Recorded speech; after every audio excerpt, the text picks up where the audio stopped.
Hello friends, स्वागत है आपका अपना यूट्यूब चैनल केमिस्ट्री आसान है। तो फ्रेंड्स, आज हम लोग बात करेंगे जो यूनिट 5 है जिसका नाम है पृष्ठीय रसायन। उस पृष्ठीय रसायन से जितने भी मोस्ट इम्पोर्टेंट प्रश्न बन सकते हैं 2 मार्क्स के लिए, आज हम उनको देखेंगे। इससे पहले आपको हम एक चीज़ें बता दें कि यदि आप चैनल पर नए हैं तो चैनल को सब्सक्राइब कर लीजिए और चैनल को जल्दी शेयर कर दीजिए, ठीक है। और वीडियो को शुरू से अंत तक देखिएगा, ठीक। एक और बात आपको बता दूं कि इस चैनल पे अब तक क्लास 12th के लिए स्पेशली केमिस्ट्री की तैयारी के लिए टारगेट बैच 2023, ठीक है। टारगेट बैच मैं यहाँ लिख दे रहा हूँ। Target batch target batch 12th target batch 2023, ठीक है। इस नाम से प्लेलिस्ट आपको मिल जाएगा जिसमें कम से कम 8 से 10 वीडियो होंगे जो कि चैप्टर वाइज ऑब्जेक्टिव होगा और चैप्टर वाइज पूरा सब्जेक्टिव होगा। यदि आप उसको पढ़ लेते हैं तो आपको कहीं से और क्वेश्चंस पढ़ने की आवश्यकता नहीं पड़ेंगी। उसमें सारे इम्पोर्टेंट क्वेश्चन को, ऑब्जेक्टिव क्वेश्चंस को कवर किया गया है और जितने भी मोस्ट इम्पोर्टेंट 2 मार्क्स के बन सकते हैं उन सबको कवर किया गया है। तो आप जितने यूनिट का पढ़ लीजिएगा उस यूनिट से आपको दूसरे प्रश्न देखने की आवश्यकता नहीं पड़ेगी। तो जाइए जल्दी से टारगेट बैच 2023 चेक कीजिए मेरे चैनल पे क्लिक करके। प्लेलिस्ट देखिए टारगेट बैच 2023, इसमें 8 से 10 वीडियो होंगे जो चैप्टर वाइज सब्जेक्टिव का होगा और ऑब्जेक्टिव का होगा, ठीक है। और लॉन्ग क्वेश्चन का भी 2 वीडियो होगा। चलिए तो आज का हम लोग शुरू करते हैं, देखते हैं। ये पृष्ठीय रसायन के मोस्ट इंपोर्टेंट प्रश्न है, ठीक। चलिए देखिए, आज का सबसे पहला प्रश्न कह रहा है कि अधिशोषण एवं अवशोषण में अंतर लिखना है। अधिशोषण एवं अवशोषण में क्या अंतर है, ठीक है। ये इंपॉर्टेंट प्रश्न है। देखिए, अधिशोषण जो होता है ना, ये ठोस के सतह के ऊपर होता है। कहाँ होता है? ठोस के सतह के ऊपर। जबकि जो अवशोषण होता है ना, ये ठोस के सतह के ऊपर भी होता है और उसके अंदर भी हो जाता है। अंदर भी हो जाता है मतलब ठोस के अंदर चला जाता है, ठीक है। अधिशोषण में द्रव या गैस के अणु ठोस पदार्थ के केवल पृष्ठ पर चिपकते हैं। ध्यान समझिएगा, एकदम सिंपल सी परिभाषा है। अधिशोषण में द्रव या गैस के अणु ठोस पदार्थ के केवल पृष्ठ पर चिपकते हैं, जबकि अवशोषण में ठोस पदार्थ के अंदर तक प्रवेश कर जाते हैं। देख रहे हैं कितना सिंपल सा उत्तर है, ठीक है, जो आप इजीली याद कर पाएंगे। अधिशोषण कौन सी घटना है? अधिशोषण एक पृष्ठीय घटना है, अर्थात यह सतह पर होती है। यानी अधिशोषण में जो द्रव या गैस का अणु होता है वो ठोस पदार्थ के केवल पृष्ठ पर चिपक जाता है, जबकि जो अवशोषण होता है ना, अवशोषण में ठोस पदार्थ के अंदर तक प्रवेश कर जाता है, ठीक है। तो यही बेसिकली अंतर है जो आसान शब्दों में लिखा गया है, ठीक। अगला देखते हैं।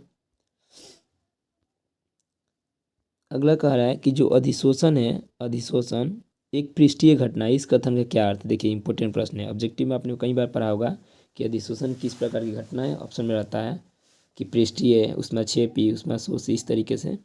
तो अधिशोषण एक पृष्ठीय घटना है। कौन सी घटना है? पृष्ठीय घटना है। कैसे कहोगे तो देखोगे, ध्यान दीजिएगा। अधिशोषण की जो घटना होती है वो ठोस पदार्थ के सतह पर न होती है, इसलिए पृष्ठीय घटना है। सिंपल सी बात है। देखिए, अधिशोषण में द्रव या गैस के अणु ठोस पदार्थ के केवल पृष्ठ पर चिपकते हैं परंतु उसके अंदर नहीं जाते हैं, अतः यह एक पृष्ठीय घटना है। पृष्ठीय घटना क्या हुआ? पृष्ठीय घटना का अर्थ हुआ कि ये सतह पे होना चाहिए, किसी वस्तु के सतह पे या पृष्ठ पे होना चाहिए। तो अधिशोषण में द्रव या गैस के अणु ठोस पदार्थ के केवल पृष्ठ पर चिपकते हैं परंतु उसके अंदर नहीं जाते हैं, अतः यह एक पृष्ठीय घटना है, ठीक है। ध्यान दीजिएगा। अगर इसका आपको यदि पीडीएफ चाहते हैं, ठीक है, पहले इसको समझ लीजिए। यदि इसका पीडीएफ चाहते हैं तो लिंक डिस्क्रिप्शन बॉक्स में क्लिक कीजिएगा, आपको पीडीएफ मिल जाएगा, ठीक है। ध्यान दीजिएगा। चलिए अगला देखते हैं।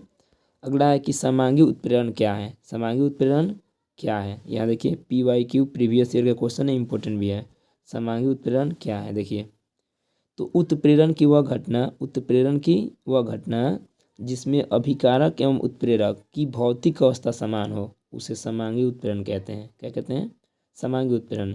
जैसे कोई ऐसी घटना हो जिसमें उत्प्रेरक और अभिकारक दोनों एक ही अवस्था में हो तो उसे क्या कहेंगे? समांगी उत्प्रेरण। अगर आपको एग्जाम्पल लिखना हो तो जरूर से आप लिख लेंगे। कौन सा? तो SO2 जरूर लिखिएगा एग्जाम्पल में, ठीक है। SO2, ठीक है, जो कि गैस है तो यहाँ लिख देंगे G गैस, प्लस O2। ये भी क्या है? गैस है। और जब दोनों रिएक्शन करेगा तो तीर चिन्ह से क्या बनेगा? इसके बाद क्या लिखेंगे? इसके बाद लिख देंगे हम इसको 2SO3। 2SO3 लिख देंगे। 2SO3 लिख देंगे, यानी कि सल्फर ट्राईऑक्साइड। और इधर सामने हम 2 लगा देंगे, कितना लगा देंगे 2, तो ये संतुलित हो जाएगा। तो यहाँ देखिए गैस है और इनके ऊपर जो यूज किया जाता है वो किया जाता है NO, नाइट्रिक ऑक्साइड, ये भी क्या है गैस है। ठीक, ध्यान से दीजिएगा, पुनः एक बार समझा देते हैं, अब इसको चेक कर लीजिए। देखिए उत्प्रेरण का हो गया, अगर आपको एग्जाम्पल चाहिए, एग्जाम्पल इंपॉर्टेंट है। ठीक है, यहाँ देखिए एग्जाम्पल, तो एग्जाम्पल कैसे लिखोगे, जैसे पहले लिखोगे आप SO2, ठीक है, और SO2 क्या है, तो लिखेंगे गैस है, क्या है गैस है। प्लस में आप लिखोगे O2, क्या लिखोगे O2, क्या लिखोगे O2, और O2 भी क्या है, तो O2 भी आपका गैस है। O2 क्या है, O2 भी गैस है। ठीक है, O2 क्या है गैस है। उसके बाद लिखोगे तीर चिन्ह, और तीर चिन्ह के लिखोगे ऊपर NO, क्या लिखोगे NO, क्या लिखोगे NO, और NO भी क्या है गैस है।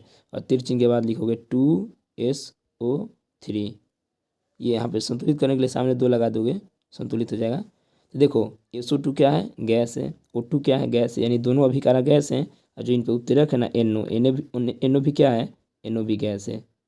तो अभिकारक एवं उत्प्रेरक की भौतिक अवस्था समान हो गई, तो ये समांगी उत्प्रेरण का उदाहरण हुआ। ठीक, अगला चेक करते हैं। अगला कार्य अपोहन, यानी कि जिसे हम हिंदी में डायलिसिस कहते हैं, क्या कहते हैं सॉरी इंग्लिश में क्या कहते हैं डायलिसिस। यहाँ देखिएगा अपोहन को हम क्या कहते हैं डायलिसिस कहते हैं। तो अपोहन क्या है, तो बेसिकली देखिए अपोहन कोलाइडी विलयन में पढ़िएगा ना, तो उसको शुद्ध करने की प्रक्रिया है। अपोहन वह प्रक्रिया है, अपोहन वह प्रक्रिया है जिसमें किसी कोलाइडी विलयन में घुले हुए पदार्थ अशुद्धियों को अर्धपारगम्य झिल्ली के द्वारा बाहर किया जाता है। एकदम सिंपल सी परिभाषा है। अपोहन क्या होता है, तो अपोहन वह प्रक्रिया है जिसमें किसी कोलाइडी विलयन में जो भी अशुद्धियाँ उपस्थित होती हैं ना, उनको SPM झिल्ली के द्वारा क्या किया जाता है, बाहर किया जाता है, और कोलाइडी विलयन को शेष बचा लिया जाता है और बाकियों को बाहर किया जाता है।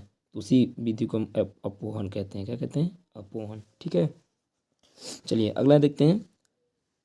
अंतिम प्रश्न, ये 5 ही मोस्ट इंपोर्टेंट सवाल थे इस यूनिट से, लेसन 5 से। देखिए कि जियोलाइट क्या है, जियोलाइट क्या है।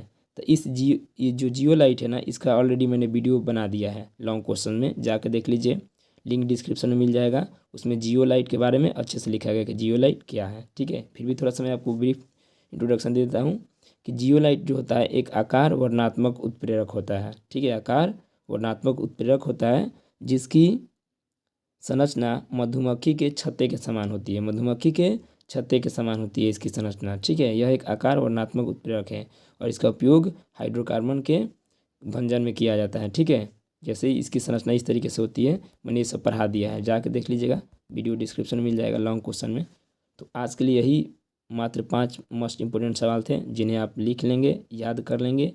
ये सवाल आपको आने ही आने चाहिए। ठीक है, और यदि 5 यूनिट 5 से चैप्टर 5 से अगर कोई सवाल पूछता है तो इससे बाहर नहीं जाएगा, इसी में से कोई ना कोई होगा। ठीक है, चलिए तो चैप्टर वाइज यूनिट वाइज पढ़िए, ऑब्जेक्टिव सब्जेक्टिव सब पढ़िए और ध्यानपूर्वक पढ़िए, ईमानदारी पूर्वक। ठीक है, ये अंतिम समय है, ज़्यादा टेंशन वगैरह लेने की आवश्यकता नहीं है, ज़्यादा टेंशन मत लीजिए।